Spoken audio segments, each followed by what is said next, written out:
Hey folks, this is Arcaden with the Factorio Space Age guide covering all of the mechanics of Vulcanus, along with a walkthrough of what to do in what order. If you're new here, my guides are all about helping you learn the game, and less so about handing you perfect builds or the absolute best way to do one thing. To me, Factorio is the most fun when you find your own way to solve problems, so the goal is to get you comfortable enough on Vulcanus to start experimenting and having fun. The video is split into two parts. First, an overview of how Vulcanus works, then a walkthrough to give you a broad map for your own playthrough. Chapters are below if you want to skip around. Let's get going. Like Novice, Vulcanus has a few natural resources that you'll be exploiting to make your factory here, some of them familiar, some new. The most obvious one you'll notice right away is lava. It's everywhere, and it is a key part in turning Vulcanus into an industrial powerhouse. You can't run belts or pipes under lava, but it's not a major problem. However, as you grow on the planet, you will need to start using elevated rails. You'll pump this into foundries to start your iron and copper production chains and see that you could scale this pretty significantly. To help with that process is calcite, a new mineral resource that combines with lava to create iron and copper. Calcite also plays a part in unlocking the power of another natural resource on the planet, sulfuric acid. You get access to this liquid resource by placing pump jacks on nodes, just like an oil well. Then there's tungsten ore. Tungsten is sort of the true resource of the planet. It's a hard metal that is used in a variety of top-tier items and the planet pack. Unlike the other resource patches, tungsten cannot be mined by the regular miner. You need to use the new big miner building, which we'll talk about. Those are the big resource patches, but there are other resources you'll get here. While there is no native stone on the planet, stone is a significant byproduct of the lava production chain, and you'll generate plenty of it for any of your needs. You can also grab iron ore, copper ore, and tungsten ore by breaking down the rocks on the planet, but that's the only place you'll find the iron and copper ore. That's really here to help you in the very early part of this planet to have material to smelt to ensure that you don't get locked out of progression. Finally, carbon plays a significant part in the production chains here. You'll initially get it by breaking down the burnt trees, and then you'll be able to create it by processing coal. In addition to these new resources, we also get two new production buildings that are both really strong. The first is the Foundry. The Foundry has a 50% production bonus, 4 module spots, and new recipes that enable you to produce a variety of products very quickly. It'll serve as the start of your iron and copper production chains, but you could also create belts and other items with a much higher rate per second than assemblers. I use this building on every planet, and it's especially helpful on space platforms where you could use it to increase the speed of ammo creation for later game travel. The second new building is the Big Miner. The story here to me is that this miner depletes resource patch 50% less than the regular miner, so it helps your patches last much longer. As soon as I unlock this building, I replace all of my Vulcanus ore patches with the Big Miner, and soon after the planet is running solid, I'll ship a bunch of these to Novice and use them there. These are two great buildings, and like the rest of the new buildings in the DLC, they serve essentially as upgrades to other production buildings, and you'll want to use them wherever you can in their place. So, what do we do with all these lovely new buildings and resources? Well, nothing without power. But thankfully, power is nice and simple on Vulcanus. You use solar panels and accumulators, that's it. Because of the strength of the sun on Vulcanus, solar panels are much more effective here. You'll find that you'll power a sizable base with just solar. Once your interplanetary logistics are up for it, you can ship nuclear materials if you want to decrease the size of your power section, but I don't find that necessary. Really, solar takes me all the way to the endgame. When I first landed on Vulcanus, it took me a bit to wrap my head around the production chains. I found it a little overwhelming. It was like new and old products got put in a bag, shaken up, and then poured back out onto a lava hell. Eventually, I found it helpful to conceptualize the work here in 3 main production chains: the lava production chain, the oil product chain, and the tungsten chain. We'll start with lava. Lava enables you to get a basics factory up and running very quickly. And when I say basics, I mean non-oil-based products that serve as the backbone of your factory. So like plates, cogs, copper wire, green circuits, the initial production buildings, electric poles, weapons, ammo, the basic stuff. You pump lava into the new foundry building using the same pump you use for water, which, and this is weird, but that's like the most unrealistic part of this whole game for me. Like, why would it be the same pump? I don't understand why that is. Anyway, the foundry takes in lava and the new calcite mineral and creates either molten iron or molten copper. Molten iron goes into additional foundries and can get turned into plates, steel, gears, iron sticks, the product that nobody likes. Molten copper gets turned into plates and wire. This is all you need to make a strong basics factory. Once you unlock the foundry, you'll be able to start producing belts, inserters, and more on planet, and you'll have to rely less on shipping. Now, the molten iron and copper recipes produce stone as a byproduct, so you'll need to have an inserter getting that stone out of the foundry. You can and will use this stone to create other products, but you'll find you're gonna get more stone than you can actually use, and likely this exit point will eventually back up and stall your entire production. The solution? Get it onto a belt and chuck it into the lava. If you are a long-term Factorio player, the ability to fully destroy an item is just a joy. Lava is unlimited, and calcite is relatively easy to get more of. Because of this, production of iron and copper materials on Vulcanus is simpler, faster, and has a much higher production ceiling than it does on Novice. You could scale products much faster here. I mean, it's basically a forge. As you set up the lava production chain, don't forget to use the tooltips to help balance your production. For example, this produces 93.7 molten iron per second. To saturate the steel building, you need 37.5 molten iron per second. Iron plates use 25 molten iron per second, etc. With this info, you can make sure that your production lines are moving consistently, which basically means you want to make sure you're not asking for more product than you are delivering. But as usual, just give it your best initial shot and adapt. Factorio is forgiving despite its complexity, and I often find that the pursuit of perfection in this game comes at the sacrifice of enjoyment. The oil production chain. So oil-based products get a shakeup on Vulcanus. There are no oil patches on the planet, so the puzzle here is to figure out how to consistently produce oil so you could get plastic, explosive, batteries, all those lovely items. You do this through a new recipe called Simple Coal Liquefaction. This takes coal, calcite, and sulfuric acid and puts it into a refinery and produces heavy oil. This will always be the start of your oil production chain on Vulcanus. Once you get your oil refineries producing heavy oil through that recipe, the next thing you need to do is crack that oil into light oil and petroleum. The conversion recipes to do that require water, which, isn't really around on Lava Planet. So another new recipe jumps in here. You can combine calcite and the sulfuric acid in a chemical plant to create steam, and then cool that steam down to water in a second chemical plant. You don't need to have a big build here. A little build goes a long way and provides a good amount of water.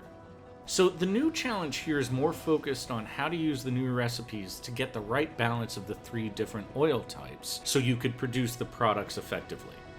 Once you have that balance settled, the production chain is exactly the same as your novice factory. So use some blueprints, maybe. With oil, I find the biggest constraint here is coal. Coal is used for many different products on Vulcanus, and additional resource patches are often behind higher tier Demolisher enemies. So keep an eye on your supply, especially at the beginning. As you get later in the game, you'll be able to take on those higher Demolishers, and you'll have different ways of creating coal. The tungsten production chain is the final product chain you'll complete on Vulcanus. Once you have that down, the work on the planet becomes more about expanding your factory and shipping products elsewhere. Tungsten ore, which again can only be mined by the big miner, is used to create tungsten carbide, which I just think of as the tungsten triangle, as well as tungsten plates. The triangles and the plates are integrated into a good amount of top-tier recipes, so you'll eventually be sending these products to other planets. The carbide triangle thing is produced by combining coal, sulfuric acid, and tungsten ore in an assembler. You want to make this product relatively soon because you need the triangles to craft a foundry. So you'll have to use the tungsten you get from mining rocks for the early game here to create a couple of triangles which will net you the foundry. And then it kind of starts rolling. Tungsten plate is made by combining the ore with molten iron. Both of these products combine with molten copper to create the metallurgic science pack, the planet science pack. This science pack unlocks a lot of helpful things. Most notable in the short term is artillery, which is a key part in getting sustainable protection for your novice base. You want to set it up there pretty soon after you get it.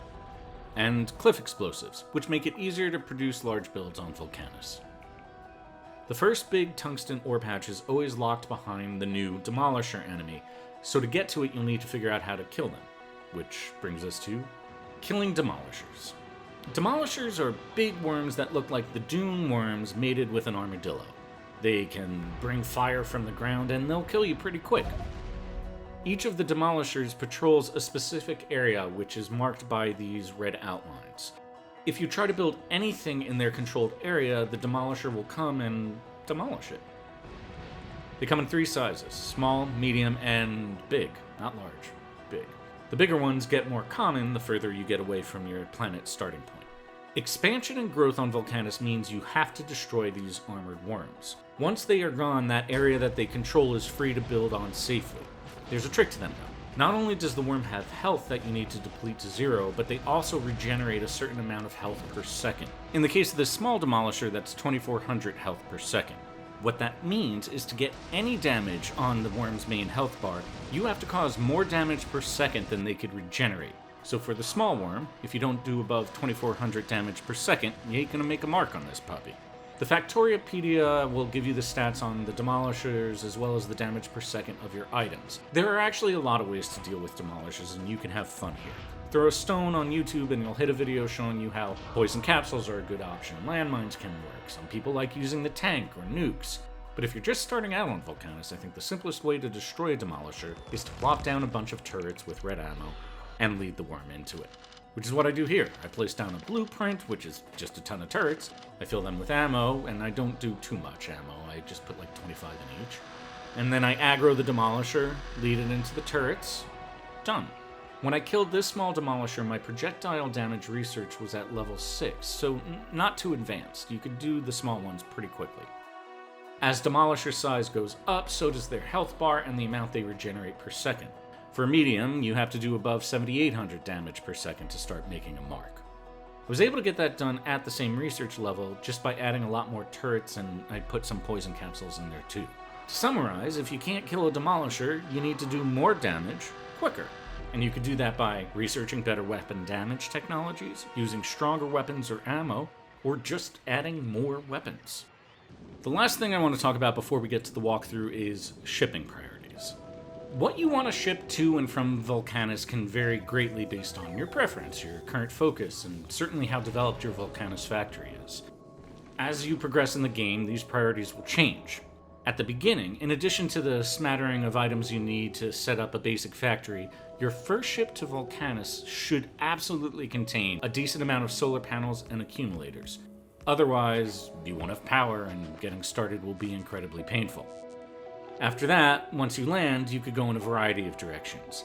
First, I tend to focus on shipping items to the planet that will help me unlock the new production buildings as soon as possible. The foundry and the big miner require items that you will be able to make on Vulcanus, but it'll take a bit to get those up and running. So if you want to move faster, you'll want to ship electric engines, refined concrete, and it's helpful to get one big shipment of steel, I think. You'll also need lubricant, which you can ship via barrels, it's not too big a deal.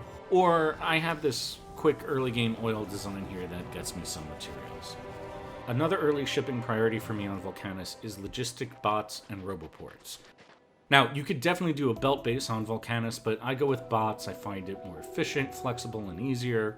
You'll just need a lot of power in bots. So while I'm building things on the planet, I have Andiamo here set to run back and forth between Novice and Vulcanus, bringing shipments of logistic network building, solar panels, and accumulators. This way the base keeps up with what I'm building. And, of course, before I get basics up and running, I'll need other items like belts or more assemblers or turrets, and I'll just change this to get that as well. One thing to note is your Novice factory isn't going to have a lot of blue circuits. Those are used for both rockets and research, and without a strong supply, both of those will slow down significantly. For this playthrough, I actually paused my research and cut off the blue circuit supply for the first couple of hours on Vulcanus, so that way all of my Novice blue circuit production was going into shipping, which allowed me to just constantly have this ship moving back and forth. Something to consider. As your game progresses, Vulcanus will play a role in supplying your other planets with key materials. Because you can make so much copper and iron on this planet, it's a good planet to augment your circuit production. You could ship tons of green circuits from this planet, and a good amount of red and blue as well. You'll also eventually be shipping tungsten items to other planets to produce late-game buildings like turbo belts, artillery, endgame power setups. Finally, the foundry and the big miner are powerful buildings for any planet. So I always make sure my Vulcanus factory has steady production of both and is shipping them to Novice and anywhere else I might need them. So there's a lot going on here, and it can be difficult to know what you should be doing at what point. To help with that, the next section is a walkthrough that will give you one path to getting Vulcanus up and running. There's always another way to do something in this game, but this will give you a basic map so you could start experimenting with yourself. Wait. You could think of your first visit to Vulcanus in two phases. For your first phase, you're really getting a self-sufficient factory up and running with all the new items being produced. Unlike a planet like Aquilo, Vulcanus can be entirely self-sufficient. The second phase is focused on expanding that factory and turning Vulcanus into a shipping base where it's sending materials to other planets. Alright, let's get started. Once you land on the planet, it's helpful to mine some of the rocks and trees to get some starting resources, and that will also unlock new science technologies. Then set up your power plant, panels, and accumulators. Place down some roboports and basic logistics chests. Now you can get going. Do some simple exploitation of the resource patches: coal, calcite, and sulfuric acid. Your goal at this stage is not to make a gigantic factory. You're building a starter factory that will get you to the foundry and the big miner relatively quickly, and then you could start going big. You'll see here in the sulfur field, very quickly I made a tiny build for tungsten carbide, so I'll be able to craft the foundry. I also create a small smelting area to turn the ore that I'm getting from all those rocks into materials. This is just good to have at the beginning in case you need it, but you won't be doing that for long. Set up your initial shipping from Novice to Vulcanus. You should have a ship that could go back and forth regularly. If not, that's definitely a thing to work on. For my first couple of shipments here, I'm requesting logistic bots because I forgot them. Green circuits because they're easy to ship and helpful, as well as materials I need to craft the foundry and the big miner: reinforced concrete, steel, electric engines, and barrels of lubricant. I actually forgot to make a reinforced concrete build on Novice before I left, but thanks to the way that was set up with the logistics, I can make that remotely. With those materials coming in, I'm able to start crafting foundries, and I set up a temporary build to do that. Next step, build out your lava production chain. This will serve as the backbone of your factory. My advice here is to go bigger than you think you should. The real constraint that you're going to have at this point is power, so as long as that's fine, you can continue to grow. Keep on making foundries using your temporary setup, it's somewhat manual at this point, and get all of the iron products and copper products up and running. At this point, or soon, you should make a reinforced concrete build using the stone produced by the lava recipe. Start your basics factory. That's inserters, chests, belts, everything you need to make a factory. Definitely make sure you get red ammo going, you'll need it to kill Demolishers. The goal here is to start to decrease your reliance on shipping from Novice. At this point, my shipping is focused on sending me more bots and solar power buildings. I set up this little inserter here to automatically place the bots that are shipped into my logistics network, and also set down some solar ghosts. This way, as those items get delivered, my shipping will be building a general infrastructure while I focus on planet recipes and other stuff. Something to think about. Now you could craft a big miner. It's mostly manual now, but you just want one or two to start automating tungsten ore delivery. I've shipped the products I need, but one thing I also like to do is set up a temporary oil build like this one here.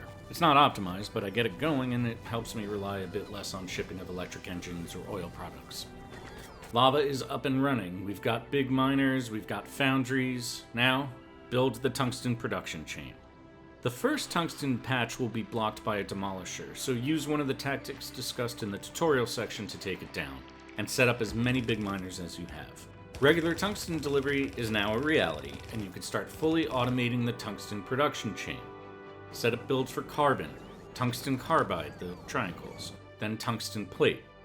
At this point, I think it's worth setting up the planet science pack. You have everything you need to make it.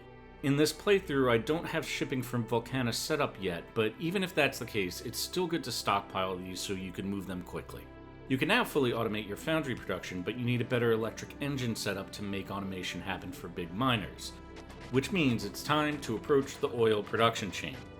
If you want a refresher on how this chain works, you can hit the chapter marker for the oil tutorial section. Here I'm just going to go in broad strokes.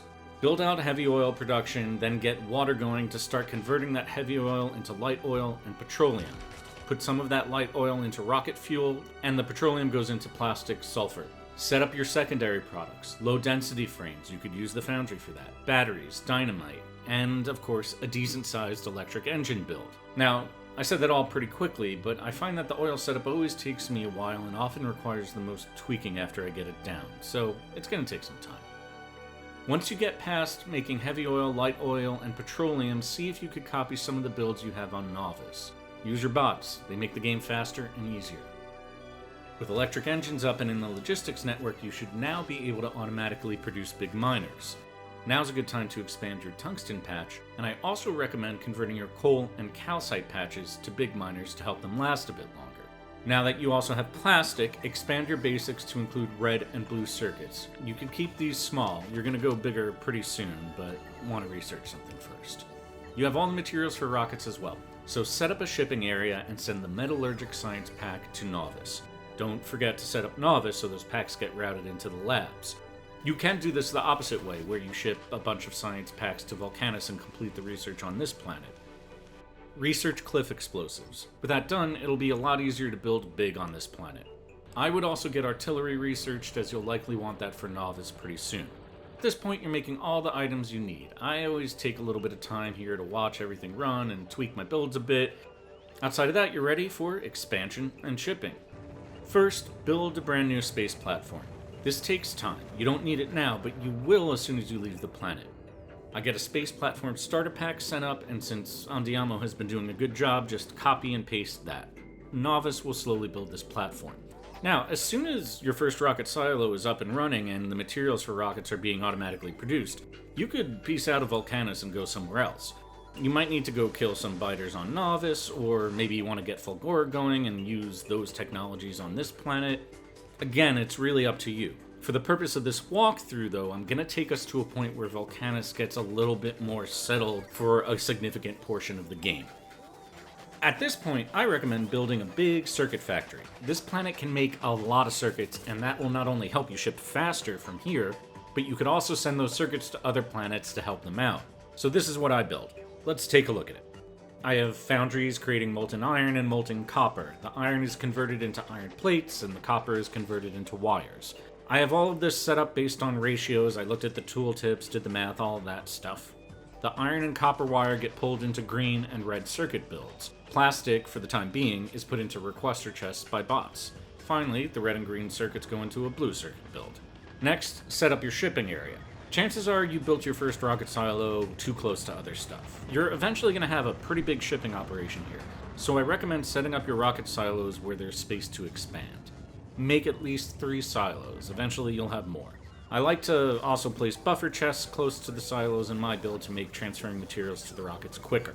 This is another viable point to leave, but I decided to go a step further. I know, because I've done this, that my current plastic production is insufficient for this build. So I decided to further expand my factory and bring in more coal and create a new plastic line. That requires that I kill 2 demolishers, including a medium-sized one. To take that one down, I use more turrets and spam some poison capsules, and it gets the job done. I certainly died a few times to get the right amount of turrets and poison capsule things. With those puppies gone, I now have access to additional calcite, coal, and a tungsten patch. I mine the calcite and coal and build a second oil production center. I make this one entirely focused on plastic and link that plastic to circuit production. What this lets me do is go to my first oil setup and make that focus solely on rocket fuel and low-density structures. Together, this means I'll have very consistent shipping off of Novice.